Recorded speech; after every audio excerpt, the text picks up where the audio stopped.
Chapter 7. A Big Meal from Little Onions. The next morning, Jessie and Henry talked about the strange noise. They did not tell Violet and Benny. "What do you think it was?" asked Jessie. "Do you think it was a rabbit?" "I don't know," said Henry, "but I think someone was in the woods. I am glad we weren't hurt. Someone must have stepped on a stick and made it crack." "What shall we do?" asked Jessie. "Nothing," said Henry. "Watch is a good watchdog. He loves us now, and if anyone tried to hurt us, Watch would take care of us. He would do more than growl. But after this, we must not let Benny go into the woods alone." "I'll keep Benny and Violet with me all the time," said Jessie. "Good," said Henry, "and keep Watch with you all the time, too." "Good morning, Benny. Time to get up. Today you must build something for me to get out of stones." "What is it?" asked Benny eagerly. "I'm not going to tell you," said Henry, laughing. "You build it just as Jessie tells you, and you will see." Henry was so eager to begin work that he ran all the way to town. The doctor came to the door and, smiling, looked him over from head to toe. "My mother will tell you what to do today," the doctor said. "She wants you to work in her garden." Mrs. Moore, the doctor's mother, had a sweet face and looked very kind. "Good morning, Henry," she said. "Do you know how to thin out vegetables?" "Oh, yes," said Henry. "I like to work in a vegetable garden." "I haven't had much time to take care of my garden," Mrs. Moore said. "There, do you see that?" She pulled out a carrot. It had to come out, but for some reason it was much too near the other carrots. "Yes, I see," said Henry. He began to thin out the carrots. Mrs. Moore watched him as he pulled out some of the little carrots and put them in a pile. He left the other carrots to grow. Then he began on the turnips. "You are a good worker," said Mrs. Moore. "I can see that." She smiled at Henry. "You may thin out all of these vegetables." Then she went into the house and left Henry alone. He worked all the morning. He thinned out the carrots, turnips, and little onions. The mill bells rang at noon, but Henry did not hear them. He still worked on into the hot sun. Then he saw Mrs. Moore looking at him. "You have worked long enough now," she said. "You may come again in this afternoon." "What shall I do with the vegetables I pulled up?" Henry asked. "Oh, I don't want them," said Mrs. Moore. "Just leave them in a pile." "Do you mind if I take them?" asked Henry. "No, indeed. Do you have chickens?" Then, without waiting for an answer, she went right on. "You have done good work. Here is $1. Henry said, "Thank you," and was glad he did not have to answer about the chickens. When Mrs. Moore went into the house, he took some of the little carrots and turnips and onions. If he had looked up, he would have seen Mrs. Moore in the window watching him, but he did not look up. He was too eager to get to the store and order some meat. When he arrived at the boxcar, Benny told him, "The building is done. I helped with it." The building was a fireplace made out of flat stones. "Benny did a lot of the work," said Jessie. "He carried some stones and found wood for the fire." The fireplace was a very good one. The children and Watch had made a hole at the foot of the big rock between two trees. Flat stones were laid on the floor of this hole and around the sides. More big stones were put up to keep out the wind. Jessie had found a heavy wire in the dump and had put the big kettle on it and tied the ends of the wire to the two trees.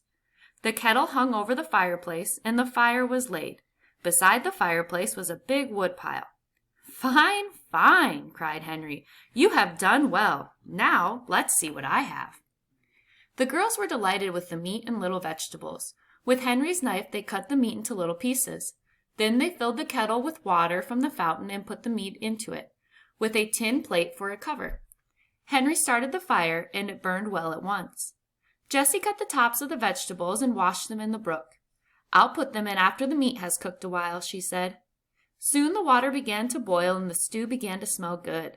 Watch sat down and looked at it. He sniffed hungrily and barked and barked. The children sat around the fire eating bread and milk. Now and then Jessie stirred the stew with a big spoon. "It will make a good meal," said Henry. "Keep it boiling and do not leave it. When I come home tonight, I'll bring you some salt. And whatever you do, don't get on fire." Violet pointed to the pitcher and teapot that she had filled with water. "That's to put on Benny or Watch if they should get on fire," she said. Henry laughed and went happily on his way.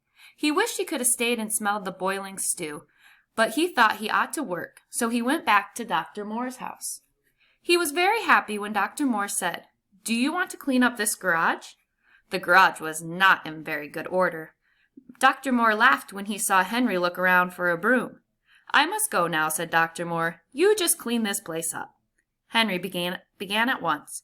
First he opened all the boxes. On the biggest box he painted the word "Tools" with a long-handled brush and a can of paint he had found. On another box he painted "Nails." Then he picked over the things and put the tools in the toolbox and the nails in the nail box. This was fun for Henry because he liked to get things in order. Henry found a lot of nails that were bent and covered with rust. He put them in his pocket. "I'll ask the doctor for these bent nails," he said to himself. "They are no good to him, but they are fine for me. I can use every old nail I can get." Then he washed the floor and washed his paintbrush. When Dr. Moore came home, he found Henry putting brushes, paint cans, and other things on the shelf. My, he cried. He looked at the garage and laughed and laughed. He laughed until his mother came out to see what he was laughing at. "Look, Mother," he said. "Look at all those tools. Look at that shelf. Look at my hammers. 1, 2, 3, 4 hammers.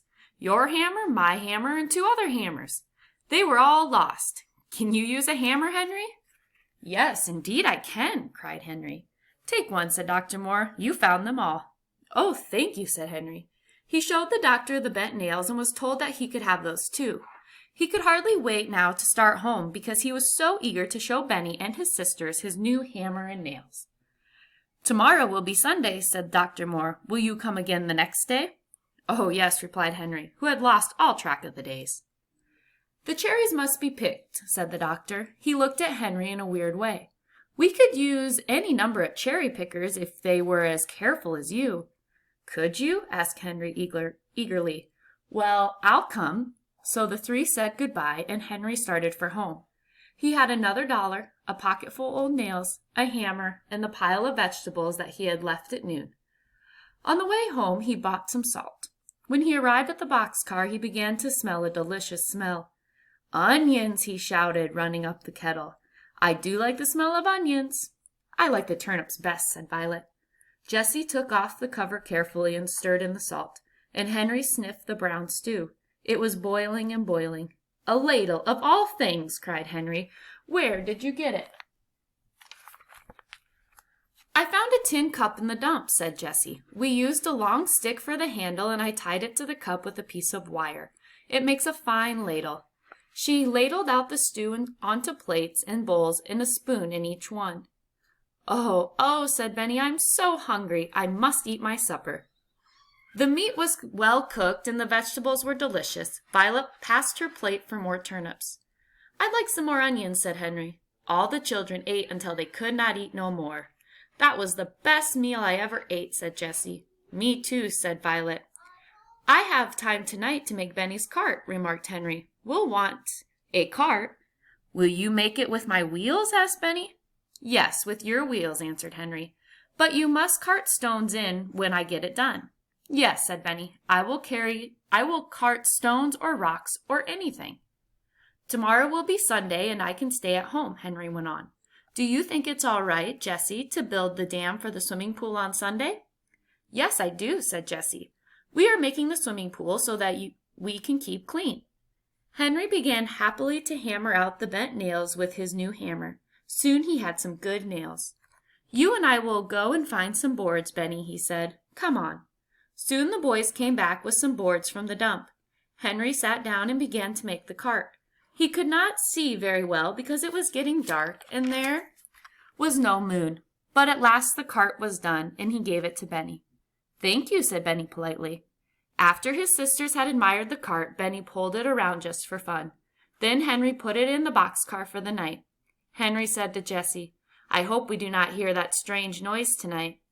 "I hope not too," said Jessie. Then she laughed. "Look at Benny," she said. "He has gone to sleep with his hand on his cart." Henry laughed too, but he laughed at himself because he was going to sleep with his new hammer under his pillow.